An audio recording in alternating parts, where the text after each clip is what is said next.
अस्सलाम वालेकुम रहमतुल्लाहि वबरकातुहू। मेरे काबिल एहतराम बुज़ुर्ग दोस्तों, अल्लाह के जितने भी ख़जाने हैं जो सामने हैं और जो छुपे हुए हैं, उन सब ख़जानों में सबसे बड़ी दौलत और सबसे बड़ी अनमोल जो चीज़ है वो है ईमान। ईमान सातों ज़मीन और सातों आसमान से ज़्यादा कीमती दौलत है।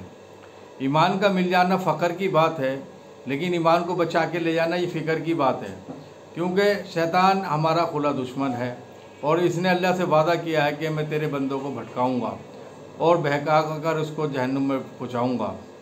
तो मेरे मोहतरम दोस्तों, हमें जो है शैतान की बातों में नहीं आना, इससे बचना है और ईमान को बचा के ले जाना है। ईमान देखिए घटता भी है बढ़ता भी है।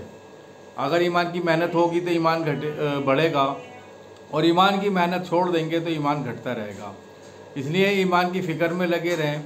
रावी फरमाते हैं कि मैं 70 सहाबा से मिला और हर सहाबी को ईमान के मुतालिक फ़िक्रमंद पाया कि ईमान मेरा किस हाल में है। तो इसलिए जब भी सहाबा आपस में मिलते थे तो कहते थे आओ ईमान ताज़ा कर लें, यानी कि ईमान का मुज़ाकरा करते थे, ला इलाहा इल्लल्लाह का मुज़ाकरा करते थे, मोहम्मदुर रसूलुल्लाह सल्लल्लाहु अलैहि वसल्लम का मुज़ाकरा करते थे कि करने वाली ज़ात अल्लाह की है। ईमान को बनाते थे। बढ़ते हुए ईमान की पहचान ये होती है कि वो अल्लाह के हुक्म पे खड़ा करता है, हराम काम से बचाता है और हुज़ूर सल्लल्लाहु अलैहि वसल्लम की सुन्नतों को ज़िंदा करता है। और ईमान की कमज़ोरी ये है कि नमाज और अल्लाह के हुक्म तोड़ता है और हुज़ूर सल्लल्लाहु अलैहि वसल्लम की सुन्नतें छूटती हैं।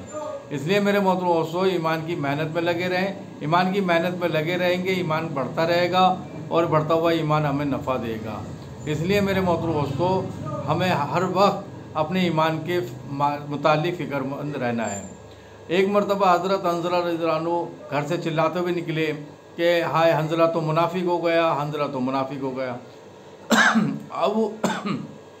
अबू बकर सिद्दीक़ रज़ियल्लाहु अन्हु रास्ते में मिले कि भाई क्या बात पेश आई जो अपने आप को मुनाफिक फरमा रहे हो।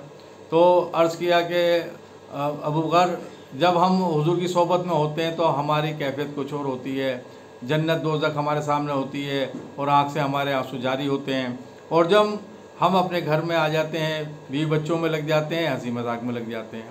तो अबू बकर ने भी फरमाया कि हाँ ये हालत तो मेरे भी है, आओ हुज़ूर सल्लल्लाहु अलैहि वसल्लम से मालूम दरियाफ़्त करें। तो मेरे मोहतरम दोस्तों, अपने ईमान के मुतालिक फ़िक्रमंद रहते थे और हम बेफ़िक्र रहते हैं। इसलिए अपने ईमान को बढ़ाना है, चमकाना है, फैलाना है, क्योंकि ईमान भी पुराना हो जाता है। जिस तरह से कपड़े के नक्श निगार जब कपड़ा पहनते पहनते पुराना हो जाता है तो जो उसका नक्श होता है वो भी जो है मानीन पड़ जाता है, बिल्कुल धुंधला पड़ जाता है, दिखता नहीं है। इसी तरह अगर हम ईमान पे मेहनत नहीं करेंगे तो हमारा ईमान भी धुंधला पड़ जाएगा। इसलिए अपने ईमान को चमकाना है। वो ईमान चमकेगा ईमान के मुज़ाकरे से, कि आपस में मुज़ाकरा करें, ला इलाहा इल्लल्लाह मुहम्मदुर रसूलुल्लाह का खूब ज़िक्र करें। इंशाअल्लाह इससे ईमान बढ़ेगा और बढ़ता हुआ ईमान अल्लाह के हुक्म नबी के तरीक़े खड़ा करेगा। अल्लाह ताला हमें नेक अमाल करने की तौफ़ीक़ अता फ़रमाए और कामिल ईमान नसीब फ़रमाए। आमीन।